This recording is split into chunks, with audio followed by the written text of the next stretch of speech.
Good afternoon and good morning to those joining us from out west. I'm John Gallant, a senior fellow at the Brookings Institution and the director of the Brown Center on Education Policy at Brookings. It's my privilege to welcome you for today's discussion on the future of early childhood education. As many of you watching are surely aware, kids' experiences in early childhood are critically important in shaping their educational and life trajectories.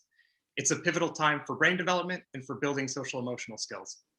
We've known for a long time that providing children with high quality care can have extraordinarily positive long-term effects and be a very good investment for government. The challenge has been in providing those high quality opportunities to as many families as possible and in the most equitable ways possible. With that context, this has been an especially challenging time for the early childhood sector. As we'll discuss today, COVID has deeply affected the sector in a lot of ways. That begins with those who have worked day in and day out with young children, despite the risks to their own health, often with inexcusably low pay. And many people working in the sector have seen enrollment declines and budget concerns while confronting a very uncertain future. Of course, COVID isn't behind us. The newest challenge is the Delta variant, and its timing feels especially cruel, given that it's emerging before vaccines are available to young children and just as schools and colleges are opening up. But there's also some opportunity. The Biden administration has made investment in early learning a core priority, and Congress is now debating a budget resolution that has potential to bring significant resources and reform to the sector. Of course, the fate of that budget resolution remains very unclear. We have a terrific group of panelists to talk us through these many complex issues today. Miriam Calderon is the Deputy Assistant Secretary of Policy and Early Learning in the Office of Elementary and Secondary Education at the US Department of Education. Miriam had a very rich and varied set of experiences before joining the Biden administration. That includes most recently overseeing the Early Learning Division in the state of Oregon, as well as advising the Obama administration as a member of the Domestic Policy Council. She also served as Director of Early Childhood Education at DC Public Schools and focused on early education policy while at the National Council of La Raza. Jenna Conway is the Deputy Superintendent in the Division of Early Childhood Care and Education at the Virginia Department of Education. She previously worked as the Assistant Superintendent of Early Childhood at the Louisiana Department of Education, where she led the state's effort to unify its childcare, Head Start, and pre-kindergarten systems. She also has city government experience. In her case, that's with the New York City Housing Authority. Christina Weiland is an associate professor at the School of Education at the University of Michigan and in the Ford School of Public Policy, where she co-directs the Education Policy Initiative. Her research focuses on the effects of early childhood interventions and public policies on children's development, especially on children from families with low income. She's a longtime research partner of the Boston Public Schools and co-author of the book, Cradle to Kindergarten, A New Plan to Combat Inequality. A couple of logistical notes before we get started. We have an hour. For the first 45 minutes or so, we'll have a moderated discussion with our panelists. And then for the last 15 minutes, we'll do Q&A from the audience. Thank you to those of you who have submitted questions. We got a whole bunch of terrific questions. If you have not yet submitted a question but would like to, you can email it to events@brookings.edu or submit it via Twitter at @BrookingsEd or by using the hashtag #FutureOfEducation. Okay, with that, Chris, if it's okay, I'd like to start with you. So Chris, you've been doing research to help us understand the current state of the early childhood education sector and how COVID-19 has affected the sector and its families. Could you give us a bit of an overview of where ECE is right now and what you see as the main challenges? Sure, and I want to start by thanking you for inviting us all to be here today and to say how thrilled I am to get to learn from Jenna and Miriam today. We are lucky in the ECE field to have amazing leaders across the country, but these two are really among the best of our best. So in terms of where we are, right? So ECE is really in a tough spot at the moment. So in terms of program stability, learning setbacks for young children, experiences that they've had over the last 18 months, which for some of them is actually the majority of their young lives at this point, and working conditions for teachers. These are all dimensions that are really critically important in which we've seen a lot of trouble. And we know from over 300 studies on the effects of this crisis that we have a lot of work to do. And now we're facing this curveball of the Delta variant, which is making things even more unstable. And at the same time, some of our policymakers have now shown a reluctance to really follow public health guidance to really help those programs recover and get kids and teachers back into classrooms as safely as possible. So that's where we are. And it's important to think about how we got here and to be clear about why we're here. And that's because as a nation, we have never invested in building a high quality ECE system that really works for everyone, unlike a lot of our peer nations that have done so. We have for decades substantially underpaid our early educators relative to K-12. That's true even when they have the same requirements or educational requirements and experiences as K-12 teachers, and many of them have made poverty wages and really struggled. Programs too have operated on really thin margins for a long time, and families have struggled to find and afford high quality care for their young kids. So, with that kind of foundation, it's no surprise COVID hit ECE so hard. We're still continuing to see costs are up and enrollment appears to still be at least a little bit down. It was definitely down throughout last year, as much as 42% in some places. Teachers are navigating a new normal along with programs, and we have seen a spike that's been very concerning in mental health concerns among early educators, as well as programs that are now struggling to find enough teachers to fully reopen. So these problems of the last 18 months are really, I think, going to be compounded moving into the next chapter of the pandemic. As you said, John, we do have a moment of optimism. We have had historic investments, the largest we've ever had in ECE through the American Rescue Plan. And that's a real credit to the Biden administration, to Congress, and to the advocates who've made it happen. And there's really tremendous opportunity to be bold and to make lasting, important changes for kids and families. So Jenna's team in Virginia and her partnership with Daphne Busuk at the University of Virginia, the ways in which they're using this to build rigorous evidence and systems there, we'll hopefully get to learn more about, but there are states and localities across the country who are trying to make those kinds of bold changes with these new investments. But at the same time, it's really only a fraction of what we're going to need to build the system that our kids, families, and educators deserve. And that's why the American Families Plan, which I know we're going to talk about more, is really so important as we think about pivoting from this moment of historic crisis to what really can be a moment of historic opportunity. Great, thanks, Chris. And Jenna, I'll bring you on that very point, on sort of pivoting from challenge to opportunity. So you've worked on early childhood issues at the state level for about a decade now, previously in Louisiana and now in Virginia. And I'm curious to hear your perspective on where we stand and what you see as the key challenges today. Absolutely, and thanks again for being here. This is so exciting to hear that there's so much interest in this topic. As Christina noted, COVID has been catastrophic for young learners. And so the most enormous challenge in front of us right now is, how do you keep up the energy and stamina to nimbly respond and continue to support this pandemic, which, even though we have most of our programs open and many schools and Head Starts across the country will be open for in-person learning, we're certainly not back to normal, right? And Delta is, unfortunately, really creating, a whole host of additional challenges. But we're also trying to fix an early childhood system that was pretty darn broken before the pandemic. So consider teacher turnover. So in Virginia, we're about to put out a study that shows that even before the pandemic, over an 8-month period, 1 in 4 teachers was leaving, right? Which really kind of averages out for a year, about a 40% turnover rate. That actually seems downright rosy compared to what our programs are facing now.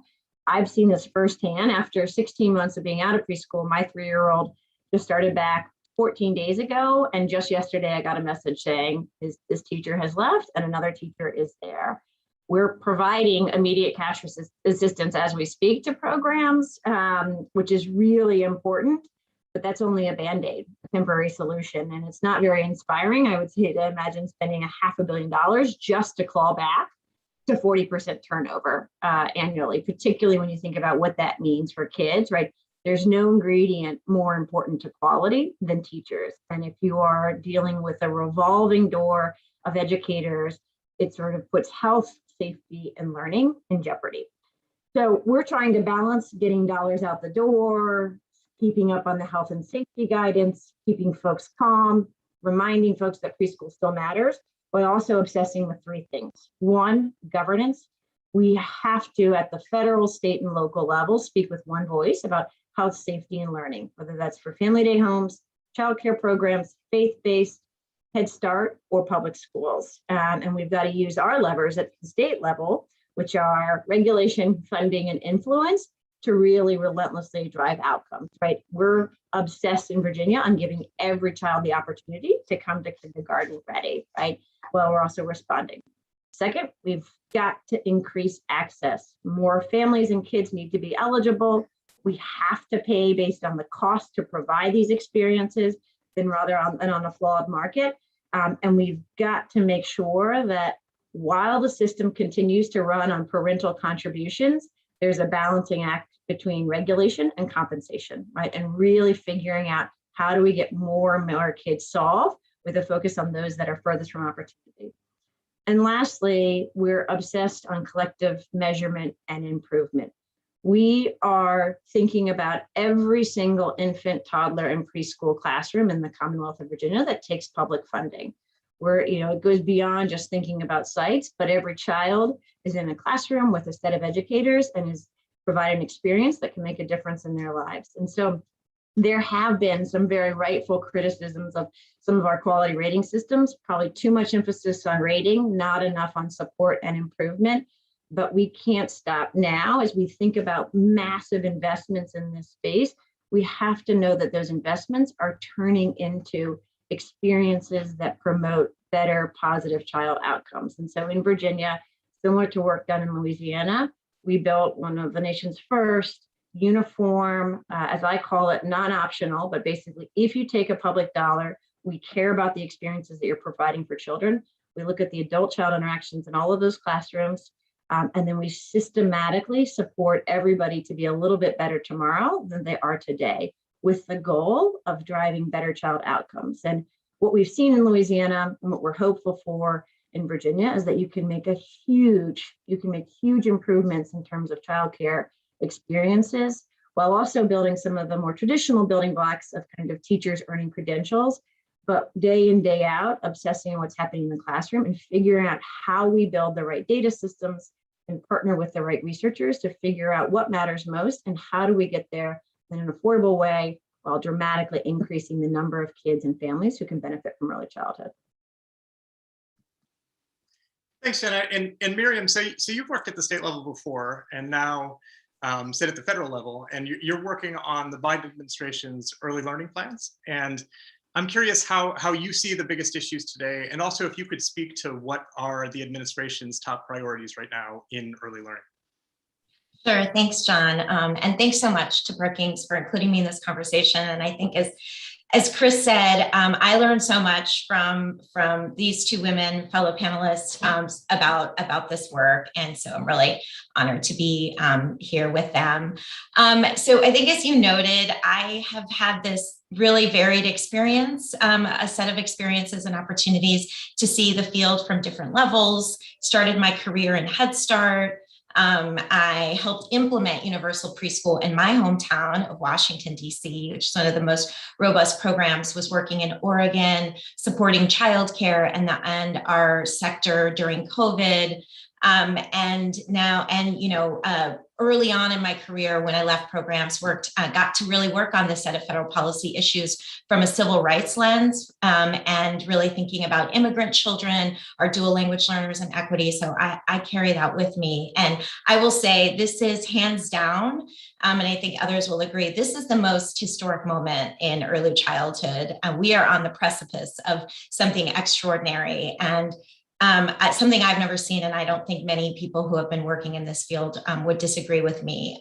When I think about the Biden vision, one of the things that is so extraordinary about it to me, and there's a lot, is that it is grounded first in families, I think, and the American Families Plan. And what we know about the science of child development and lessons that have been reinforced for me in my career and all of my experiences is that we will see the outcomes for children when we really ensure that we take care of the adults in the children's lives, and particularly those families. So children are thriving and can be well when the adults are thriving and well around them, and those most significant relationships in their lives. So the American Families Plan is a very bold vision. We have paid family leave.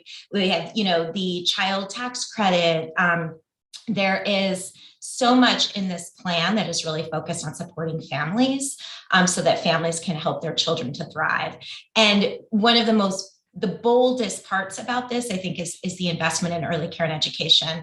I think for a long time, we are long overdue in really thinking about the fact that families need a strong early care and education sector, right? That investing in high quality childcare and preschool education opportunities for more families in our country is going to lift more families into opportunity, and their children will be thriving. And that's, what I want to kind of focus on within the American Families Plan is the bold part. Chris talked about this.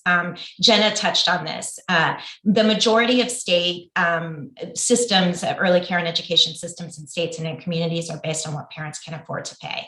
And parents cannot afford to pay for the quality care in the sector, and we see all kinds of market failures as a result of very small public investment in a lot of communities, and a real over-reliance on parents paying for a service, right, that they can't afford to pay any more for. And certainly that makes it difficult for them to find quality and care that meets their needs and preferences. So the $450 billion, see, I can't even really say billion that well. It's still hard for me to take in, is into early care and education system is just a historic opportunity to really expand the supply of quality infant and toddler childcare and preschool opportunities, and make it more available to children and families who go without it because they can't find it in their community and they can't afford it.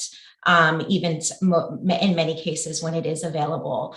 So, this is about quality. So the investments are there. This is about bringing the resources, but also ensuring that there's quality. So there's a huge priority placed on wages for the early care and education workforce, so that we can recognize them and treat them as professionals, address their working conditions, compensate them, address the turnover and the churn that Jenna was just talking about. That is a huge element of quality. We also know other things are really important. The work that Chris does in her research, the curriculum, the experiences that children have in these classrooms, and the experiences families have matter greatly.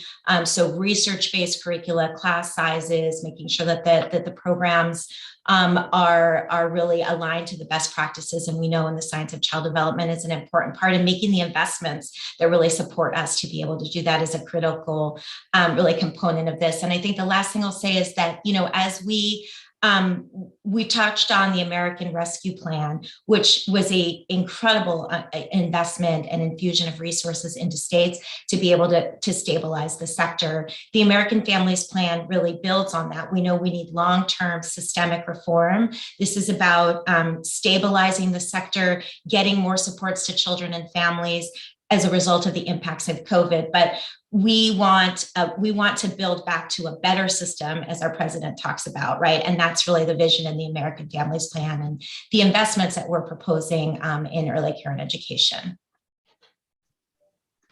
Thanks, Miriam. And Jenna, so I'm curious, like specifically, I'm sure you've spent a lot of time reading up on the American Families Plan, and I'm sure you're very on top of sort of some of the ideas that are out there. But I'm curious specifically about how the federal government can be most helpful to states, to you at the state level, and what exactly you're hoping to see from Washington. And is there anything in there that's being talked about that makes you nervous about what could be coming? Absolutely. So I think I share some of the excitement about putting families at the center of this effort. And we've had a blueprint for this in terms of the Child Care and Development Block Grant, and really some of the additional flexibility made possible under that. But due to scarce funding creates a scarcity mindset, and we've never really made the investment in many of the ways that we know work best for kids and families, right? So this isn't rocket science. It's really about having the dollars in a sustainable way. And I feel like the American Rescue Plan dangles those out, and we're very hopeful that we don't kind of have a cliff effect in 2 years because the American Families Plan steps in and is able to let us follow through on that promise. It shouldn't just be, in a rainy day that we respond, but we need this sort of 365 days a year. So the sustainable family and following through in that promise to families as they think about the children over that birth to 5 period is critically important. I would say a couple of things if I had a wish list.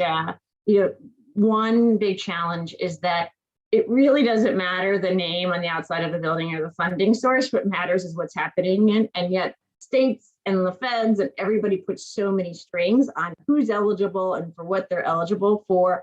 So for one of the biggest things that the feds can do, particularly across childcare subsidy and Head Start, is to have kind of a line on common purpose and sort of, 2 words, categorical eligibility, right? Like, let's simplify, let's spend less dollars, less time certifying people to be eligible on and off programs, and really focus on saying, here are the communities that and the kids and the families that we're worried about. With an equity lens, we should prioritize them, but we have to make it more simple. It is insane to think about how many of our resources go just determining somebody eligible or not. And that, I think, is it's a mindset shift that we've started with the block grant, but really important.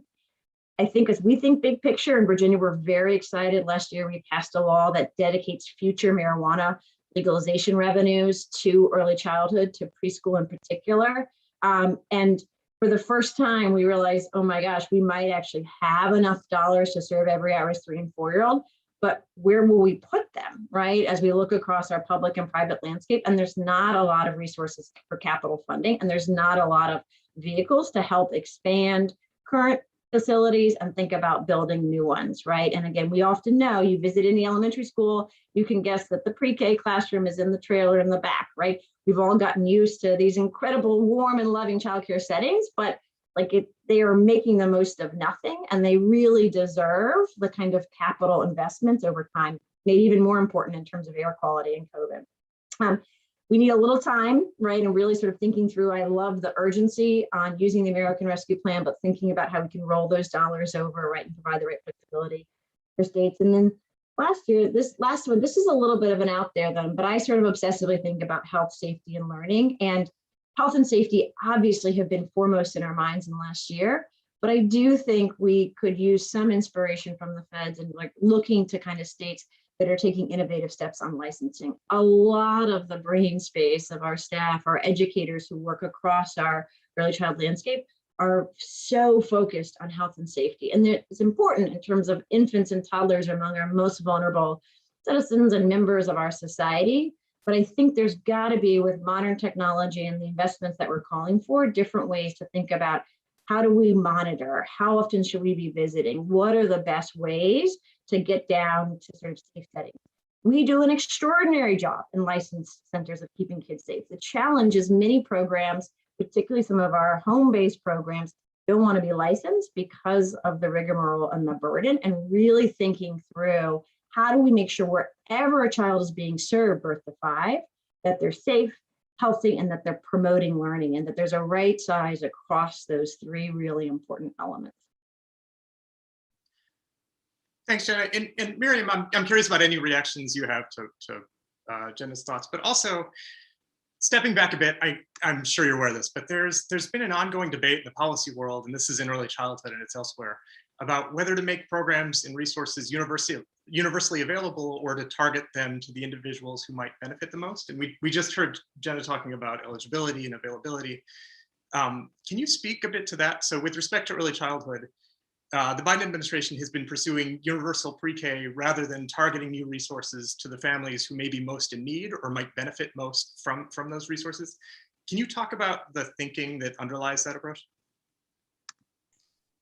Sure, absolutely. So I would say first that the Biden administration and our proposal, both on new investments in childcare as well as preschool do work in a manner that, in Oregon, so this is sort of a word that we use, sort of an approach to kind of targeted universalism, because I do think that there's a couple things that we know about, kind of the state of play and how early care and education system, the consequences of limited public investment is that race, income, zip code are predictors of children, of whether children participate in a high quality childcare preschool experience before school. We also know that it has shaped the supply in particular communities. So communities where you have a concentration of families from low income backgrounds, you're going to see, less supply equality and accessibility unless there has been a robust investment of public funding. So we also know that families along a wide range of income, a wide income spectrum struggle to afford the cost of quality.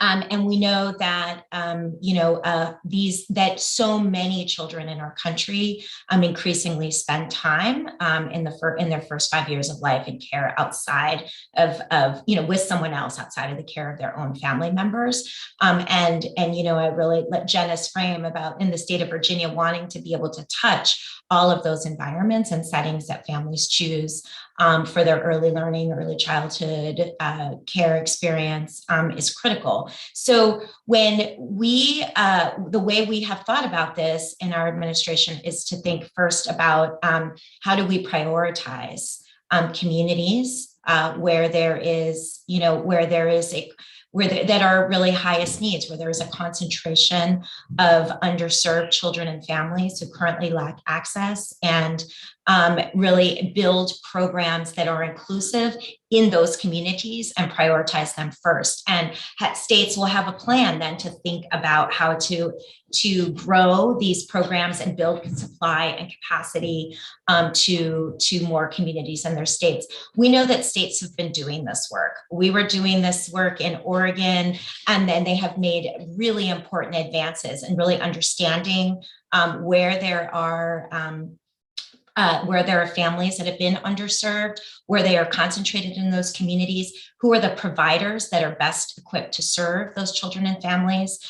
Through the preschool development grants, for example, in the past couple of years, every state worked on a needs assessment, right? And they looked at almost every state was funded, and all of the states that were funded, they were required to look at these needs assessments. But this has been happening well before even preschool development grants. And so that is, the way we are approaching this is to think partnering with states, with communities.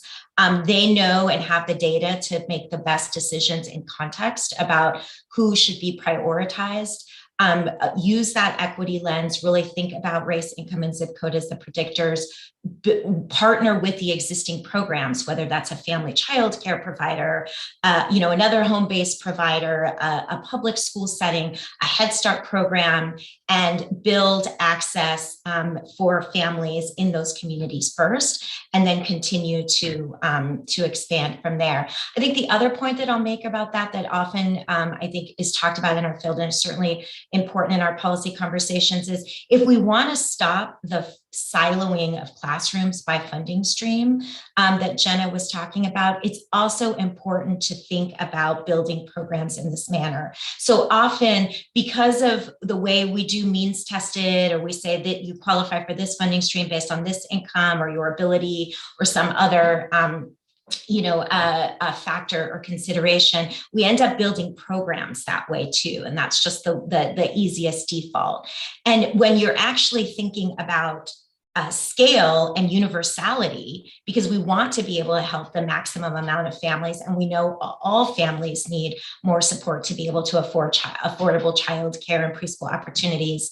Then it gives you a different ability to think about how you would scale towards universal, and then how you can ensure that children are not segregated or siloed by income or ability. And so this approach, we think, is going to work, is really the way to do that, to make sure we also can have diverse and more inclusive classrooms. And we're moving away from that unfortunate reality in our field that, I've seen happen a lot, and I've tried to work work against resolving, which is that we end up putting children in programs and classrooms when we means test them by funding streams. And so this approach will allow us to partner with states and really to build from communities, but certainly keeping that equity lens. Who do we serve first in communities? How do we help states do that? And how do we make sure that when they build those programs in those communities, they're inclusive, right? And not separating children by funding streams. Great, thanks. I would just add, if I could, that, I think this flies a little bit under people's radar, but early childhood, because of all the factors that Miriam's talking about income cutoffs and parent pay and different programs, it's actually more segregated than K-12, right? So we have a lot of attention to how segregated our high schools are, elementary schools, but in fact, our early childhood systems are far worse in places where, the norm, where you don't have universality like you do in, say, DC, the system that Miriam led. And we know that young kids learn so much from each other that they're never going to be as flexible cognitively as they will again. So it's really important that we are mixing them together, and that is part of expanding opportunity as well. Yeah, thanks, Chris. And Chris, I'm curious about your thoughts on policy priorities more generally, whether it's whatever research has taught us about what's more and less promising, or just your thoughts on what we should be really focusing on. Yeah, I'll speak, everything that's been mentioned is so important. I will speak to the pieces that, if they go away in the reconciliation process, will break my heart the most from a research perspective. And, one of those absolutely is the emphasis on pay parity for early educators. So, from a social justice perspective, we can't keep paying women, and particularly women of color who disproportionately do this work, less money than K-12 teachers, particularly when they have the same qualifications. And that is undermining us from an economic perspective, whatever perspective you want to take, because they just walk out the door with the investment, and then our kids lose out, our families lose out, and our communities lose out. So we can't keep doing that. So if that goes away, that would be very sad. I would say too that the plan has a really unusual focus on the science of early childhood education and what we've learned over the last 15 years of what really makes early childhood classrooms work well, right? So as Jenna emphasized, it's not enough to set up everything perfectly outside the school. What really matters to the little 4-year-old or 3-year-old is what is going on with their teacher in their classroom, right? That's the immediate impact of early childhood education for that. And so the plan is really specific that we need developmentally appropriate, and I hope it will become evidence-based curricula in these classrooms that are play-based and fun for children, but are intentional and really follow the science around how young children learn.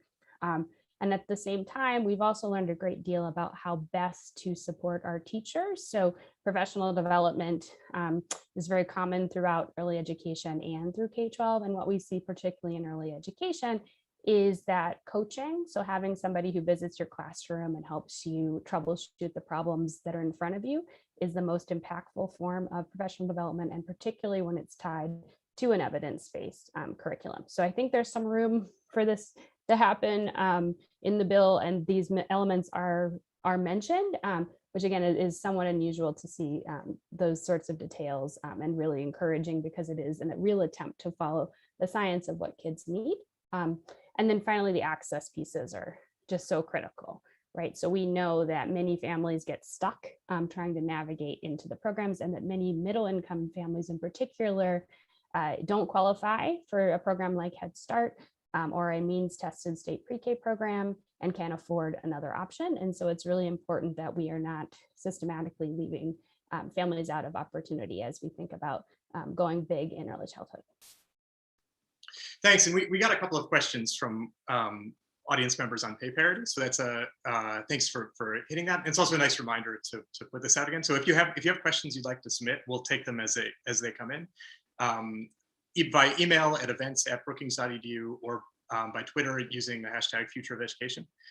And so I want to kind of stick on the teacher question. And Miriam, I'll direct this to you, but really anyone who has thoughts, I'd be curious to hear them. So we know that recruiting, retaining, and developing teachers has for a very long time been a challenge in early childhood education.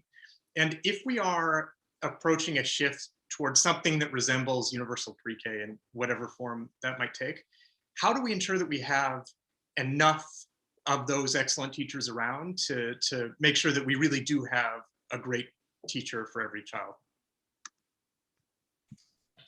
Sure, thanks for that. It's a critical issue, John. I think first, I would say that we need to begin by recognizing that we have a existing workforce, our incumbent workforce that really is an asset to build upon in many ways. First, the linguistic and racial diversity of this current workforce is really important. We know in early childhood that the caregivers, the educators, the providers tend to look more like and reflect the diversity of the children and the communities that they serve.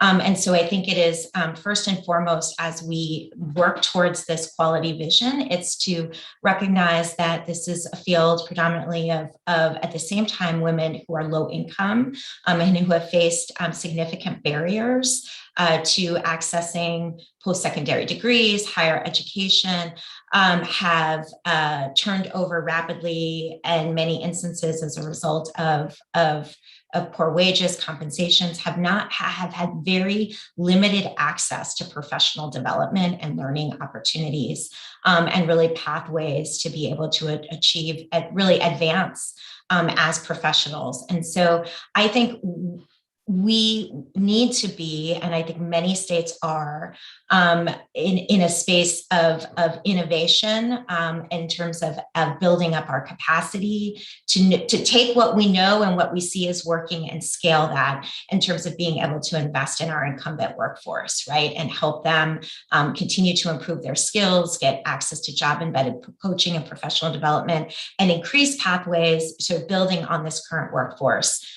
Increase their opportunities to advance in terms of degrees and credentials and preparation so that they have options in the field, and pay attention to how we do that is in the context of their current reality, right? Around affordability of programs, the fact that they'll be working and participating in these types of programs. So that's first and foremost, retain that diversity, look at the incumbent workforce as the asset and build on it. And really from the federal government, we want to be able to support states in building those systems and building that capacity, I think, as part of this program.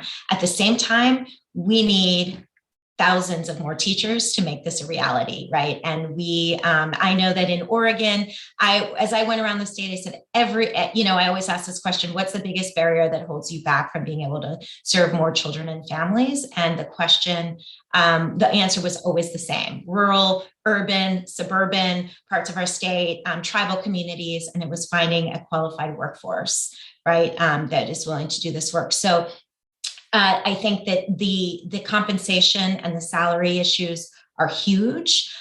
We cannot and should not ask educators to come into this field or to stay in this field and upskill and increase their credentials and preparation and not be able to compensate them. So that is a huge priority and emphasis here is making these, being able to pay and make these jobs appropriate and at parity with kindergarten teachers, show those teachers the same level of importance or respect, we think is going to be really important. And then again, supporting states with resources through this plan to be able to build their systems and build those pathways so we can bring more educators.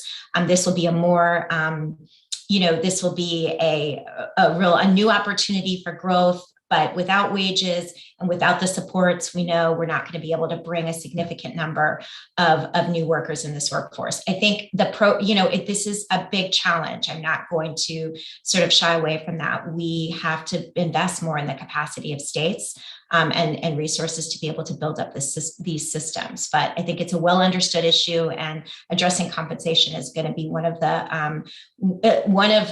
the significant challenges that we hope will be addressed as part of this plan if it comes to fruition. So then it's really about how do we help states build those systems so that they can recruit more workers, more individuals into this profession, as well as make sure that we do not push out and that we build on the assets of the current workforce. Yeah, and John, if I could add in there just to really emphasize the importance of the teacher. And one of the things I'm struck by now in 2 states rolling out measurement and improvement systems, how many of our childcare and family day home teachers have never received feedback on their practice? And when you talk to the teacher of infants, and we always call them educators, no matter the setting, no matter the background credentials they come in with, it's a radical concept that somebody might come in and focus on their strengths, treat them as an education professional, and really help them think about how they could improve what they're doing this day, sort of separate from the conversations of BAs or CDAs, but really focused on day in, day out. How do we help you grow as a professional? And I've been placed symbolically to be a part of moving this to education and really recognizing our folks as educators. I'd argue that we want to lead with compensation for all of the reasons that Miriam noted, both in terms of recognizing the incredible assets of our current workforce, and that we have tried leading with requirements first, and that has not been successful. And when we have, we end up, as we do with our K-12 workforce, with an 80% white workforce or 85% white workforce, right? And so for, regardless of kind of how we got to this place, really focusing on the competencies of this current workforce, right, in addition to some of their kind of demographic assets, is really important. In Virginia, we took the preschool development grant and just turned that directly into incentives for teachers. It wasn't exactly what was called for. They were really looking for a needs assessment and strategic planning, but I was basically like, enough with the consultants, let's just pay the teachers directly. We didn't have quite enough to go around, so we're able to do a random controlled trial and partner with researchers at the University of Virginia and really show that just giving somebody the equivalent of 75 cents more per hour can cut turnover in half. 75 cents more per hour can cut turnover in half. And when you think about the investments around training somebody to provide high quality interactions, to use a research-based, evidence-based curriculum, and to be able to address the incredible needs of kids, if she walks out, all of that investment in her walks out, right? There's no greater loss to the kid, to the provider, to the system. And so really thinking through, how do we lead with compensation?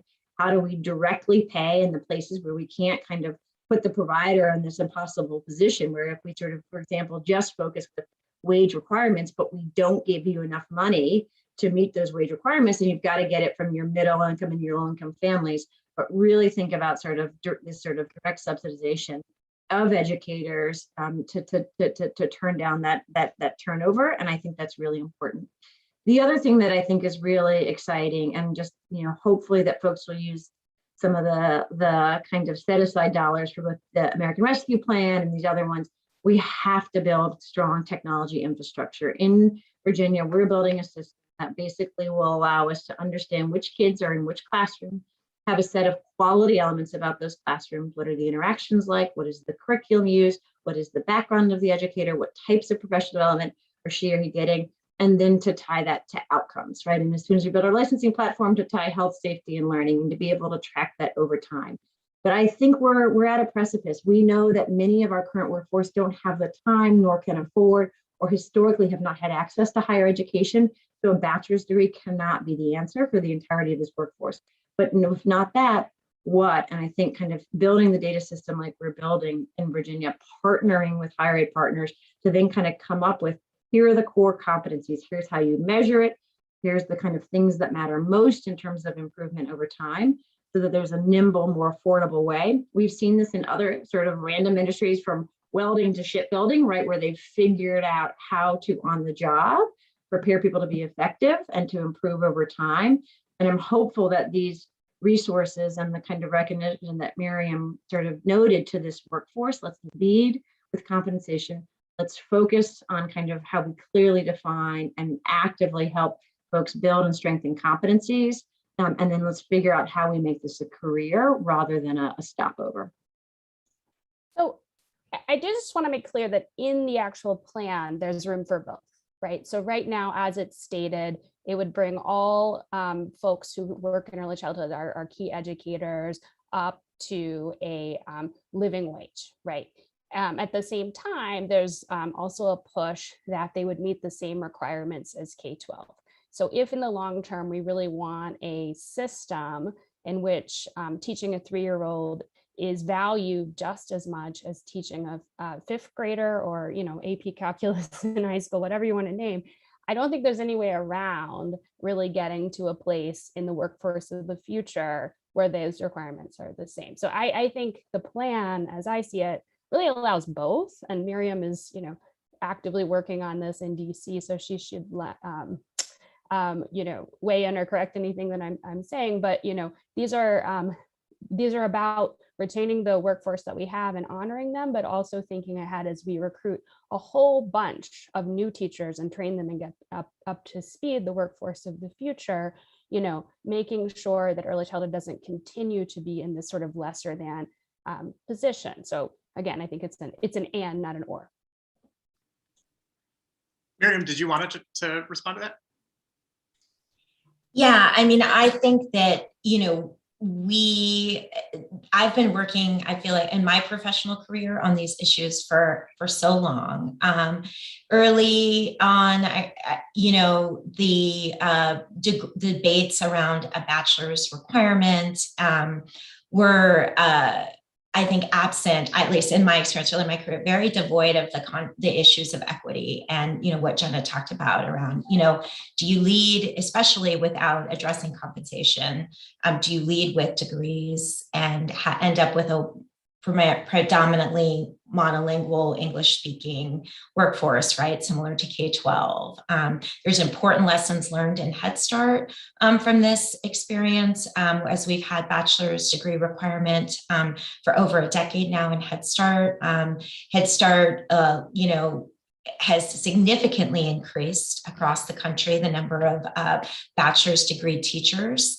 They have it has opened up, that we see that they have been able to retain diversity and the racial and linguistic composition, more opportunities for women of color to get degrees in that program. However, without the compensation, that has led to more debt.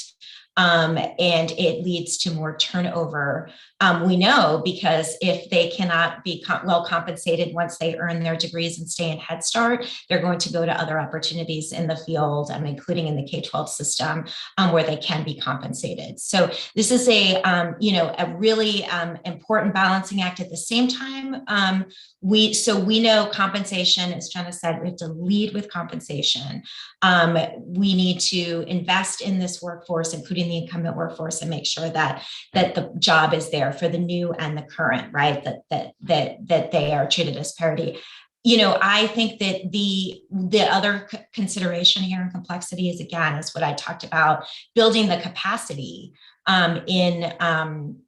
in states, right, to be able to build the programs. The programs are not there right now. The programs in the way that Jenna was talking about, I know this was the case in Oregon as well, programs that are accessible to a workforce, to individuals and educators that will be working while getting, participating in these programs. So how do we bring coursework? And this is where I really think states are innovating, right? Like, how do we bring contextualized professional development that's credit bearing? How to create multiple pathways, for this workforce to be able to advance in their preparation and their skill, including towards degrees programs. Keeping that pathway open, I think, is critically important. Again, early on in the career, there was not enough attention to this and this debate of degrees or not degrees with respect to diversity. And now I think, it's evolved, and there is, fortunately, a lot of attention to that issue. So how do we then really keep that North Star of, I believe personally, women of color want opportunities.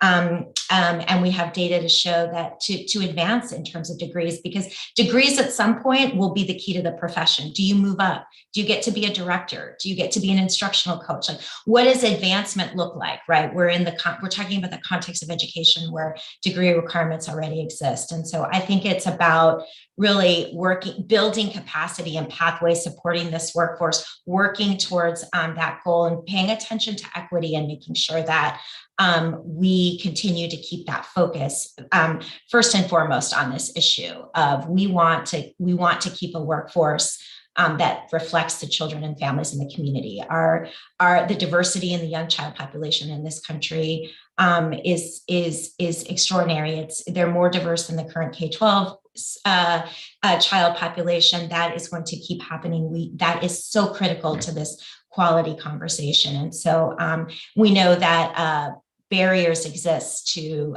degrees, and I think that's been a big problem that has been stuck after the compensation issue. How do we open up more accessible programs and bring them to educators? And I think we can do that in this proposal. I'm excited about the resources that are going to be coming to states to really be able to allow them to scale the things that they know are working that meet the needs of this workforce and that will be successful in attracting new people to meet the qualifications. So.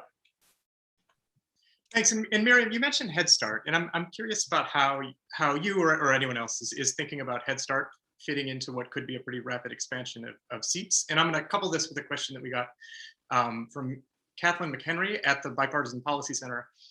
Kathleen's question is, curious to hear how Ed is thinking of working with HHS at the federal level on the promises of the Biden administration and what that might mean for states that typically receive their federal funding from HHS. So maybe I'll start that with you, but any thoughts from Chris or Jenna too on Head Start and sort of where it fits into this? Sure, absolutely. So I guess first I'll start with Head Start, and in our country, in so many states and so many communities across our country, Head Start is is where the expertise. So much of the expertise lies on being able to provide preschool education services and high quality infant and toddler services. And so we have to absolutely build on that. That is a priority. We, in this proposal, have talked a lot about the mixed delivery system, which really means, being open to a range of providers, being able to deliver preschool and childcare opportunities. That is important for choices, for families, and it's also important because we have to build on the expertise that is already there in communities. And that is certainly the case with Head Start, particularly when we talk about what a program should look like and what experiences families should have for children and families in poverty. So this proposal very much thinks about Head Start as a big asset, as a part of this mixed delivery system, as being able to play an important role. I know in the interest of time, I have so many thoughts about how we do that and build, and the intricacies of how we build on the assets of Head Start, but I'll leave it there and let my other colleagues chime in and say that that is absolutely an important part of what we're trying to do within this mixed delivery model and in this policy. With respect to Ed and HHS co-administration, this is a huge moment for public education in our country in the K-12 system, right? The reality of the American Families Plan and what we would be able to do to increase access to early care, early childhood, high quality childcare, preschool opportunities is huge. So we are 100% invested in our administration and working very closely with HHS on supporting the success of this policy. And we can't look at this as, oh, the program lives in one department and not another, so it doesn't, impact each other's work. That's not the way the reality is in sort of states. This is a huge moment for K-12, right? To be able to kind of have these more robust early childhood opportunities and to close the opportunity gap and access to quality early childhood will have a huge impact on the K-12 system. This is an opportunity for our early childhood for children with disabilities in the birth to 5 years, particularly to really see the promise of FAPE for early childhood special education students come into reality with the preschool proposal. So we know we need to be working really, really closely together. And so that is, our secretary is committed to that. The secretaries are working together, and we're working together at the staff level and across our administration to be able to ensure that, Ed is a critical partner. We know that, last point I'll make is, Right now, 55% of all children in publicly funded preschool are served in schools. And so schools will need support. We're going to need to support states really and being able to deliver those high quality and scale those high quality programs. And I think that's an important area where we'll really be partnering with HHS to support their part in this mixed delivery model. John, one point to add there, and just to emphasize, Head Start as an important partner along with private childcare and family day homes as part of this mixed delivery system. And I think that, really recognizing that as an asset, there are things that we want to emulate with K-12, and there are things that are unique and extraordinary about early childhood that we want to preserve. And while school systems en masse closed last year, early childhood programs kept their doors open. And that was enormous in the Commonwealth of Virginia, both in terms of serving families birth to 5 and school age children who had no place else to go, whether that was because parents were essential worker or simply because they couldn't afford not to go to work. And I think as we look about kind of thinking through how we stay innovative, it really is making sure that we continue to honor the kind of the mix of public and private. We're very thoughtful about equity and kind of thinking about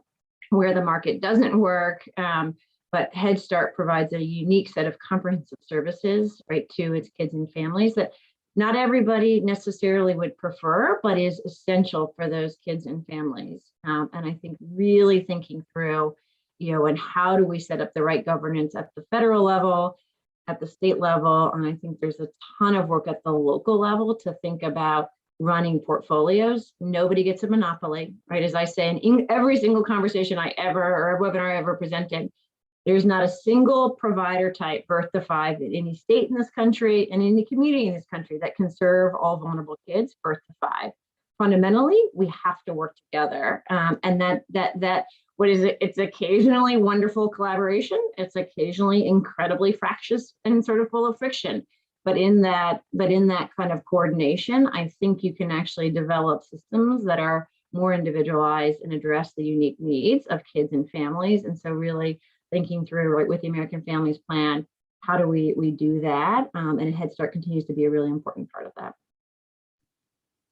Thanks. And actually, that's a good segue. So we got a few questions from, I think, mostly directors of private childcare programs who are wondering, who feel some uncertainty here with what might be ahead and what it means for their futures in running those programs. So here, I'll read one, but I think this represents a few questions. So this is from Denise Tuma, she's the head of school at a Montessori program.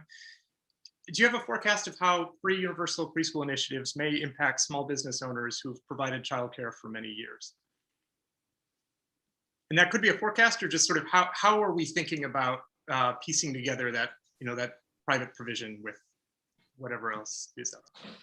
Yeah, so I'll say that I'll bring up that term again of a mixed delivery system, and it's something that is a huge priority for this administration. It is reflected in this policy, and honestly, it is really, I think, the direction and the reality that we're moving in states, which is that quality early care and education can happen in a variety of settings, right? There is no evidence for us to say, oh, there's this particular setting is better than this. It needs to be well resourced. The educators need to be supported.